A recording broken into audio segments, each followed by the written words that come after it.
मेरी तो अभी सेवा गुरुदेव के सानिध्य में ही है, पर पहले जब मेरी सेवा गुरुदेव के सानिध्य में नहीं थी और गुरुदेव जब आश्रम से जाते थे कहीं बाहर, तो मुझे पता है जब गुरुदेव विदाई लेते हैं, कहीं और प्रस्थान करते हैं, तब जो विरह का दुख एक साधक को होता है वो मैं जानता हूँ थोड़ा थोड़ा, कि एक भक्त को कितना होता है कि अब अगली बार दोबारा कब दर्शन होंगे।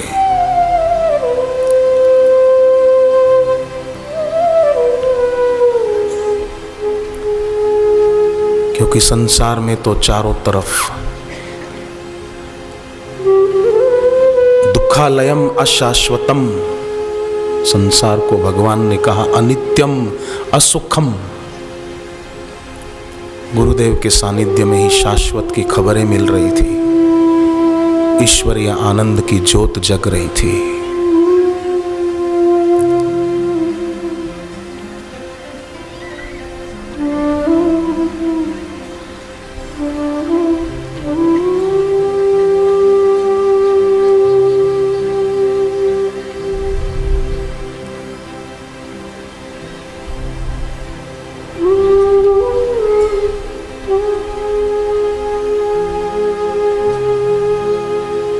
सचमुच हृदय से यहाँ के सभी समिति के भाइयों को, सेवाधारियों को, सत्संगी भाइयों को, बहनों, माताओं को मैं तो हाथ जोड़कर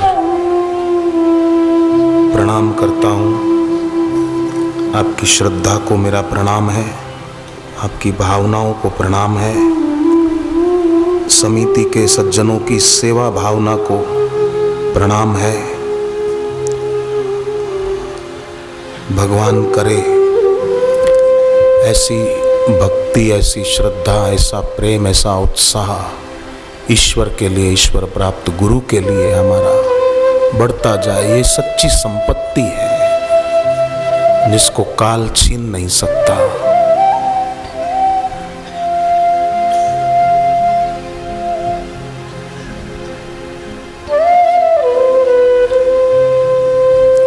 भगवान राम सबको विदाई दे रहे थे, 6 महीने हो गए, जामवंत आदि सबको कहा अब अपने घर जाओ। सबको कोई न कोई चीज वस्तु भगवान राम दे रहे थे।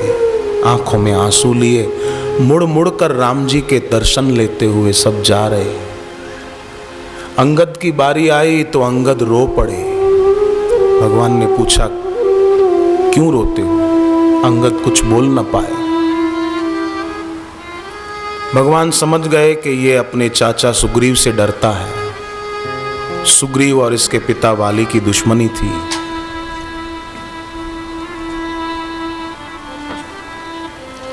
भगवान ने अपने गले से एक माला निकाली और अंगद के गले में पहनाई।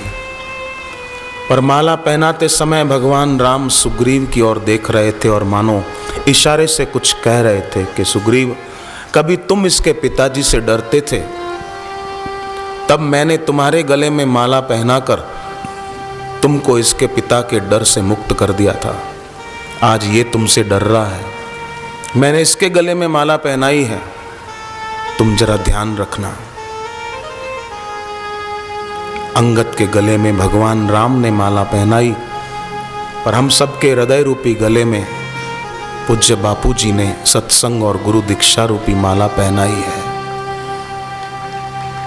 और अपना आशीर्वाद प्रदान किया है।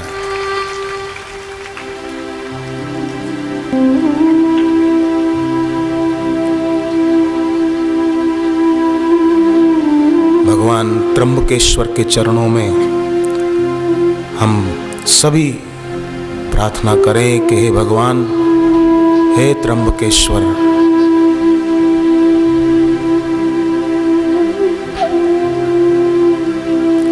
त्र्यंबकेश्वर में दर्शन लेने जाते हैं तो वहाँ 3 ब्रह्मा विष्णु महेश के स्वरूप है। वहाँ पर इस ज्योतिर्लिंग में ऐसा ज्योतिर्लिंग और कहीं नहीं है। 12 ज्योतिर्लिंगों में त्र्यंबकेश्वर की महिमा अपने आप में बड़ी अद्भुत है। ऐसा ज्योतिर्लिंग कहीं दर्शन करने को नहीं मिलेगा। हम लोग गुरु के लिए बोलते हैं गुरुर ब्रह्मा गुरुर विष्णु गुरुर देवो महेश्वर, गुरु साक्षात परब्रह्मा। तो इन भगवान त्र्यंबकेश्वर के चरणों में प्रार्थना करें कि भगवान महाशिवरात्रि के पर्व पर हर साल हमें ऐसा सत्संग का लाभ मिलता रहे, ताकि हमारी भक्ति बढ़ती रहे, हमारी भक्ति पुष्ट होती जाए।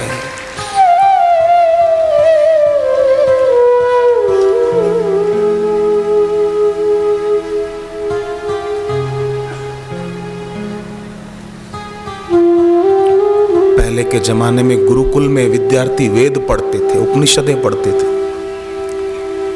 आखिरी दिन जब विद्यार्थी वेद की विद्या पूरी करके गुरुकुल से विदाई लेते थे तो गुरु की आंख में आंसू होते थे। वेद पढ़ाने वाले आचार्य की आंख में आंसू होते थे और वो सजल नेत्रों से अपने शिष्य को विदाई देते थे।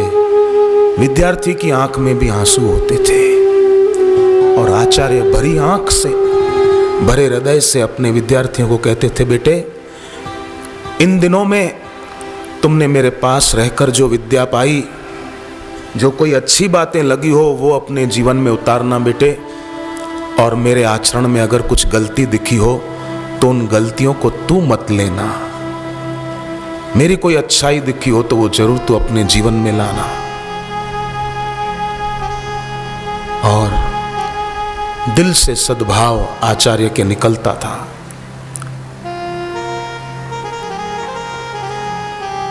तो आज यहां से हम लोग भी गुरुदेव के आशीर्वचन सुनकर अपने अपने घर को जाएंगे।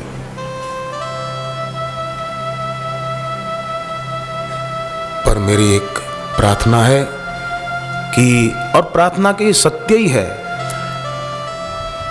शिष्य जब से गुरु से दीक्षा लेता है तो शिष्य अकेला नहीं रह जाता, गुरु मंत्र के रूप में गुरु उसके साथ ही होते हैं।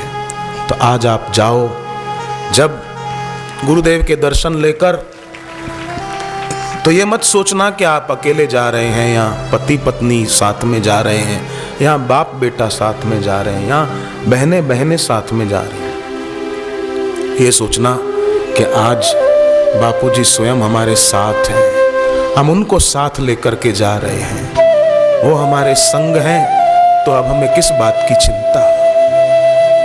ठीक है, संसार में दुख आते हैं, महंगाई के, अनीति के, कई प्रकार के कष्ट आते हैं, और ये सोचना कि अब गुरुजी हमारे साथ हैं तो हमें चिंता करने की क्या जरूरत है। कोई दुख है जीवन में और मिटाने से नहीं मिटा तो चिंता मत करना। ये सोचना कि मेरे मिटाने से नहीं मिटा तो भगवान और गुरु की कृपा से मेरा ये दुख जरूर मिटेगा। ऐसा विश्वास करना, उसी का नाम ही भक्त होता है।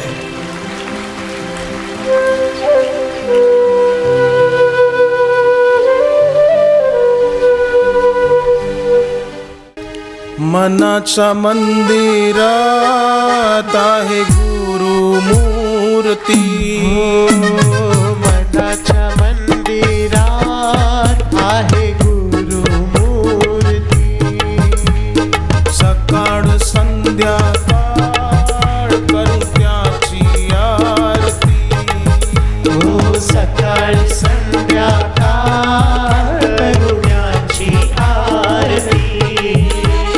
ठाव नाही मला देव पावला की देवी पावली, ठाव नाही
दर्शन तुझे घेता हो तो आनंद फार मना। हो दर्शन तुझे घेता हो तो आनंद फार मला। सदैव राहो कृपा आम्हावर आपली। हो सदैव राहो कृपा आम्हावर आपली। गुरु माऊली माझी गुरु माऊली। गुरु माऊली माझी गुरु माऊली। गुरु माऊली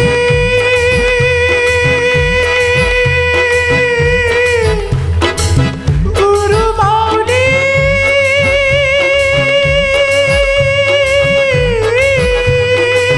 माझी गुरु माऊली।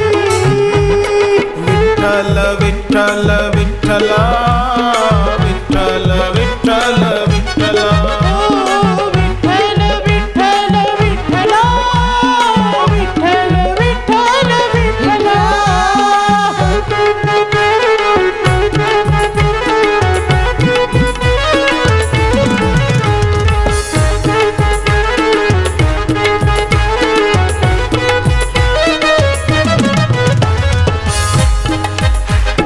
तुझ्या चरणी प्रीती आहे जीवनाचे आधार। तुझ्या चरणी प्रीती आहे जीवनाचे आधार। राहू तुझ्या पाशी तू आम्हा कर स्वीकार। हो राहू तुझ्या पाशी तू आम्हा कर स्वीकार। भक्तांनी तुझ्या ह्या किती वाट पाहिली। हो भक्तांनी तुझ्या या किती वाट पाहिली।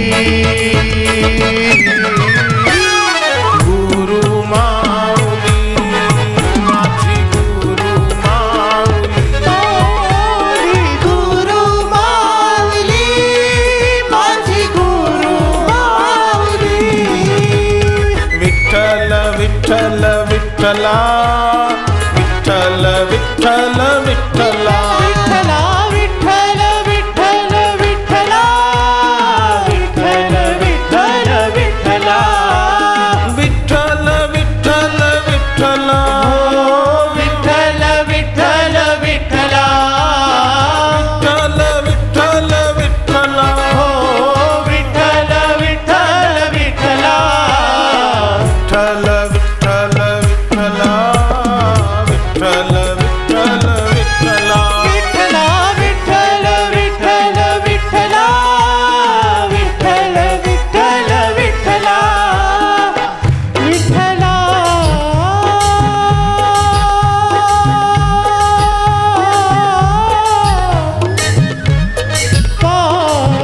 पांडुरंगा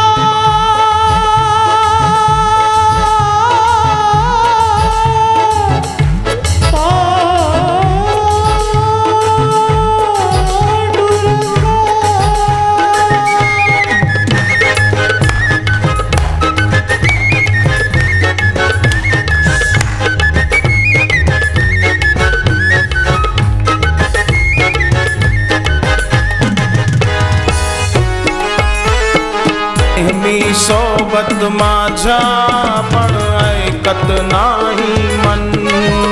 तुम्ही नेहमी सोबत माझ्या पण ऐकत नाही मन। अहो राहून राहून करतो हे तुझी आठवण। अहो राहून राहून करतो हे तुझी आठवण। रडत्या बाळाची हाक ऐकूनी आई धावली। हो रडत्या बाळाची हाक ऐकुनी आई धावली। गुरु माऊली माझी गुरु माऊली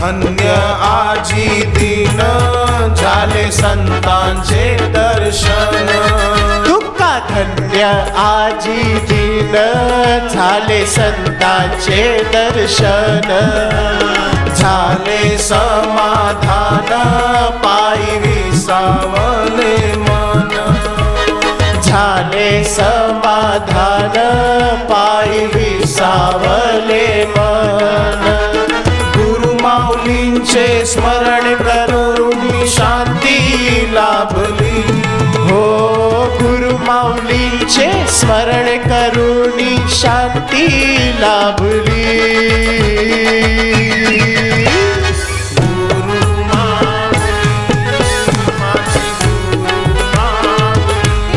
माऊली गुरु माऊली माझी गुरु माऊली गुरु माऊली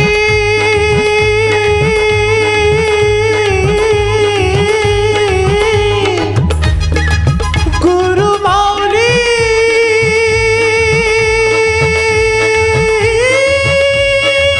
माझी गुरु माऊली